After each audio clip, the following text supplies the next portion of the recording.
Selamat pagi Pak, izin memperkenalkan diri. Nama saya Rudianto dengan NIM 21040140 dari Kalkulus 2 kelas B. Dalam video kali ini saya akan menjelaskan materi bab 6 fungsi transenden. Fungsi transenden adalah fungsi analitik yang tidak memenuhi persamaan polinomial, berbeda dengan fungsi aljabar.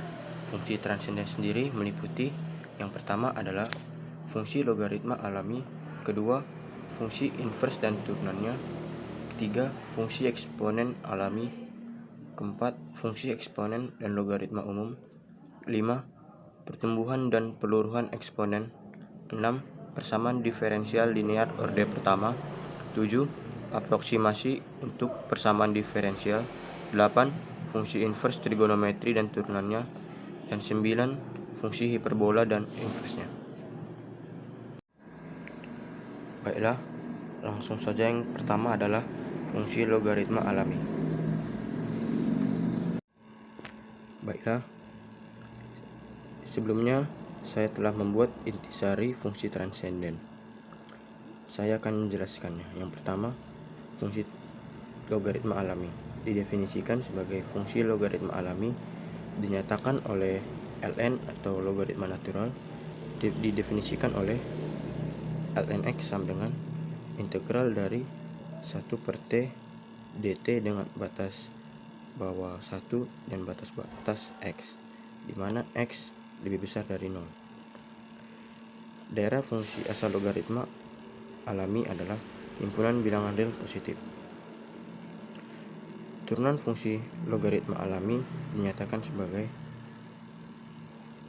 dx integral dari 1 per t terhadap dt dengan batas bawah x dan batas atas 1 sama dengan dx ln x sama dengan 1 per x, di mana x lebih besar dari 0. Dapat dikombinasikan dengan aturan rantai. Jika u sama dengan fx lebih besar dari 0 dan jika f terdiferensiasikan, maka dapat dituliskan dx ln u sama dengan 1 per u dx u. Sifat lainnya adalah yang pertama, dx ln, maksud saja ln x dimutlakkan sama dengan 1 per x dengan x tidak sama dengan 0. Kemudian sifat lainnya,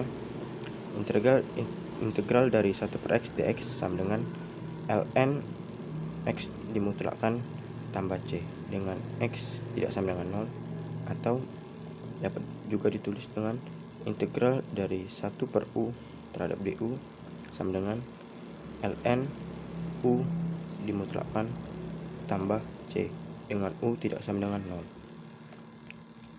Nah, di teorema A terdapat sifat-sifat lain dari logaritma alami. Jika A dan B bilangan-bilangan positif dan R sebuah bilangan rasional, maka yang pertama ln 1 sama dengan 0. Yang kedua, ln A per B sama dengan ln A dikurang ln B. Sifat ketiga, ln AB sama dengan, maksudnya ln A dikali B sama dengan ln A ditambah ln B. Yang keempat, ln A pangkat R sama dengan R ln A.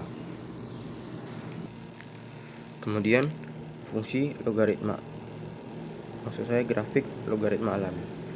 Daerah asal ln x terdiri dari himpunan semua bilangan real positif, sehingga grafik y sama dengan ln x terletak di setengah bidang kanan. Juga untuk x lebih besar dari 0.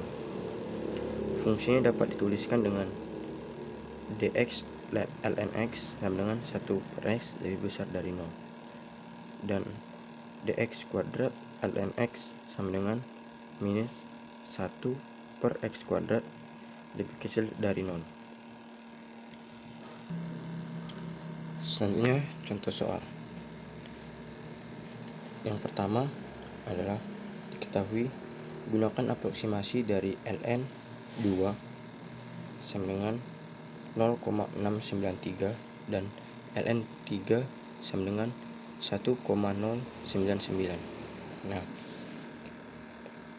yang A diketahui ln 4/9, dimana sesuai sifat yang saya jelaskan tadi, jika pembagian maka fungsinya berubah menjadi ln 4 dikurang ln 9 sama dengan ln 4 ini sama juga ln 2 kuadrat, kemudian kuadratnya dipindahkan ke depan dan menjadi 2 ln 2 dikurang ln 9 juga sama, ln 9 sama dengan 3 kuadrat, di mana kuadratnya dipindahkan ke depan dan menjadi 2 ln 3, sehingga 2 ln 2 dikurang 2 ln 3 sama dengan, masukkan nilai ln 2 dan ln 3 yang diketahui di soal, dan hasilnya adalah minus 0,812. Begitu juga soal yang B, ln 8 sama dengan ln 2 pangkat 3 sama dengan 3-nya dipindahkan ke depan menjadi 3 ln 2 sama dengan 3 ln 2, masukkan nilainya 0,693, hasilnya sama dengan 2,079. Contoh lainnya adalah diketahui dx ln dari 2x kuadrat tambah 4x kurang 2. Nah, bentuk ini dapat diselesaikan dengan fungsi logaritma alami dengan sifat 1 per u dx u. Maka ini kita anggap u, 1 per u, 1 per 2x kuadrat tambah 4x kurang 2, diturunkan dx u, u-nya 2x kuadrat tambah 4x kurang 2, maka hasilnya 4x tambah 4 per 2x kuadrat tambah 4x kurang 2.